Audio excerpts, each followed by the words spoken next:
আসসালামু আলাইকুম। আশা করি ভালো আছেন। আমি ভালো নেই, তার কারণ হলো কালকে যে খেলাটা দেখলাম, খেলাটা দেখে খুব হতাশ ভাই। মনটার ভিতরে এত একটা কষ্ট, এত কষ্ট জমা আছে বলার মতো না। ঠিক আছে, কালকে 120 বলে 132 রান নেওয়া একদম পসিবল ভাই, একদম ইজি, কোনো ব্যাপার। এর চেয়ে যদি মানে এইগুলা ম্যাচ যদি না জিততে পারে T20-তে, কি বলা যায় বাংলাদেশ? ঠিক আছে, যে আফগানিস্তানকে দেখে, আফগানিস্তান বাংলাদেশের কত পরে আসছে, তারপর কত সুন্দর ক্রিকেট খেলা, কত সুন্দর উন্নয়ন করছে তাদের ক্রিকেট কে, বোলিং ব্যাটিং সব দিক দিয়ে। এই যে কয়েকদিন আগে যে ওয়ান যে ইয়ের লগে খেললো, ইন্ডিয়ার লগে খেললো, কি মানে তাদের চোখে চোখ রেখে কিভাবে খেললো, এগুলা দেখে তো মানুষ আমার কথা হলো যে মানুষ শিখে কিছু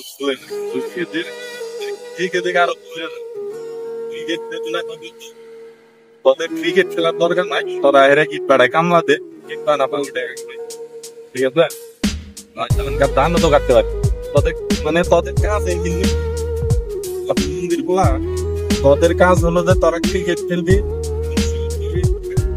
করে, মানে দেশকে উন্নয়নের দিকে নিয়ে যায়, আর তোরা তো দেশকে আরো অবস্থানের দিকে নিয়ে যায়।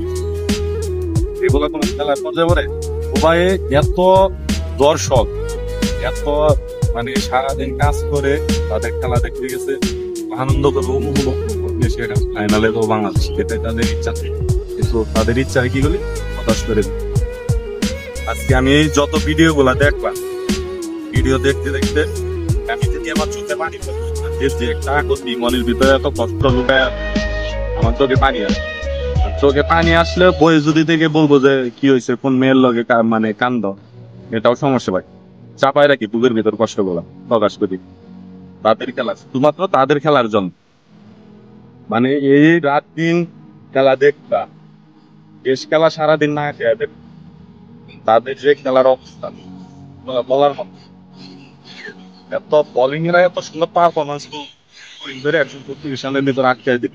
তো ব্যাটিং এরা কি করলো, আগে ছিল মায়ের দোয়া ক্রিকেট টিম, আর এখন হয়েছে ভাবির দোয়া ক্রিকেট টিম। ভাবিরা বসে বসে মোবাইলে যে মেসেজ করে, তুমি তাড়াতাড়ি চলে আসো, ওখানে ঘুরতে যাও মার্কেট দাও। আমি কি করবো, যাইতে হবো, কারণ ওই যে একজন বেড়ে যায়, যার দুইটা বাড়ি দেয়, মানে আউট আইব, যাইতে হবো, লাগেজ ভর্তি কসমেটিক কিনবো, মার্কেট করবো, এই লাগেজ ভর্তি আবার মানে দেশে নিয়ে যাবো ভাবির জন্য।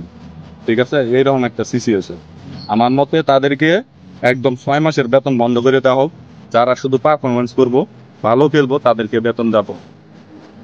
এটা যদি বিসিবি করে আমার মতে অনেক ভালো হবে।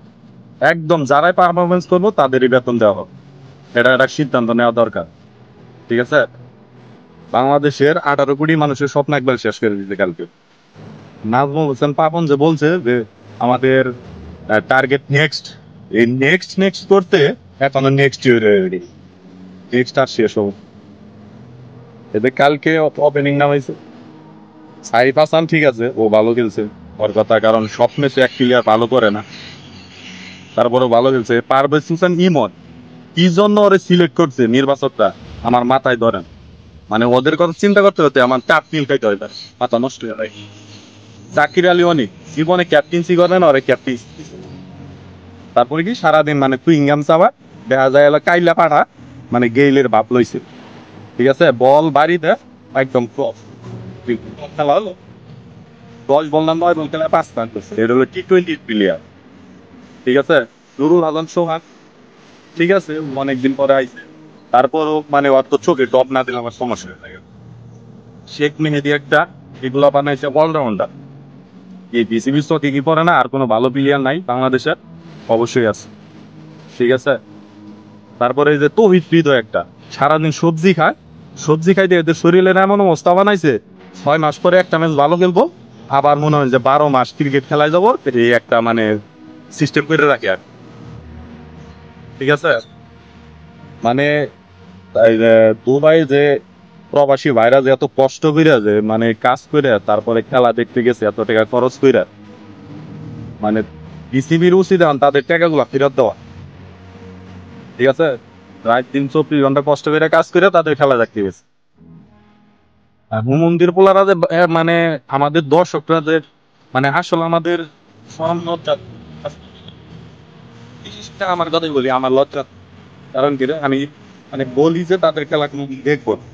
তারপরেও দিন শেষ খেলা হইলে থাকতে পারি না, মানে একটা টান, মাতৃভূমি বাংলাদেশের খেলা কি করবো, মানে এই টানে টিভির সামনে বৈশা পড়ি খেলা অস্থির হয়ে যায়, খেলা না দেখে থাকতে পারি। এখন কথা হচ্ছে, মানে তারা যে খেলাটা খেললো, মানে আপনারা বলেন এটা কি কোনো খেলার পর্যায়ে পড়ে? খেলার পর্যায়ে পড়ে এইগুলা কোনো খেলাই না। তোমরা যদি 136 রান না করতে পারো, তাহলে তোমরা কোন খেলা জিতবা? ঠিক আছে, একটু ক্রিকেটটারে পাসাও। যদি তোমাদের ভিতরে বিন্দু পরিমাণ, আমাদের যখন আমাদের ঘুম হয় না, চোখের নিচে কালি মিটে গেছে কেন জানো? খালি তোমাদের এই খেলা দেখা, রাত জায়গা খেলা দেখাবো। কি বলবো ভাই, ব্যাটিং এগুলা কোনো ব্যাটিং এর পর্যায়ে পড়ে।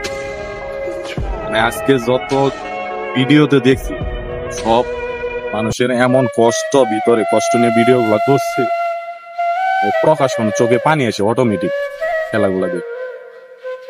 আর যদি তারা যদি না পারস, তাহলে আমার কাছে আহি, আমি নিজে খাওয়াইয়া তগরে গার্মেন্টসে কাম দিব, নয় ইট বাড়ায় কাজ দিব। তগর তো তোদের দ্বারা ক্রিকেট চলবই না। মানে কৃষি প্রধান দেশে ক্রিকেট চলে না ভাই। ঠিক আছে, তোমরা ওই ধান কাটো, তাতে তোমাদের জন্য মঙ্গল হবে। আল্লাহ বেহায়ার বাচ্চারা, বা লজ্জা শরম বলতে কোনো কিছু মানুষের থাকে, মানে অগর ভিতরে যে জিতার একটা মনোভাব থাকে, জিতার কোনো মনোভাব নাই। কেমনে হারবো এই চিন্তা ভাবনা। শাহিন শাহ আফ্রিদি বাগেরে বানাই দিতে কিরা সংবাদ সম্মেলনে যারা বলছে, এগুলা কোনো কথা? এত অপমান ভাই, মানে বুকের ভিতর অনেক কষ্ট জমা থাকে, বলতে পারি না কি বলবো। এদের নিয়ে প্রতিনিয়ত যত করি, ততই আরো মানে দিন শেষে আমাদের কষ্ট লাগে।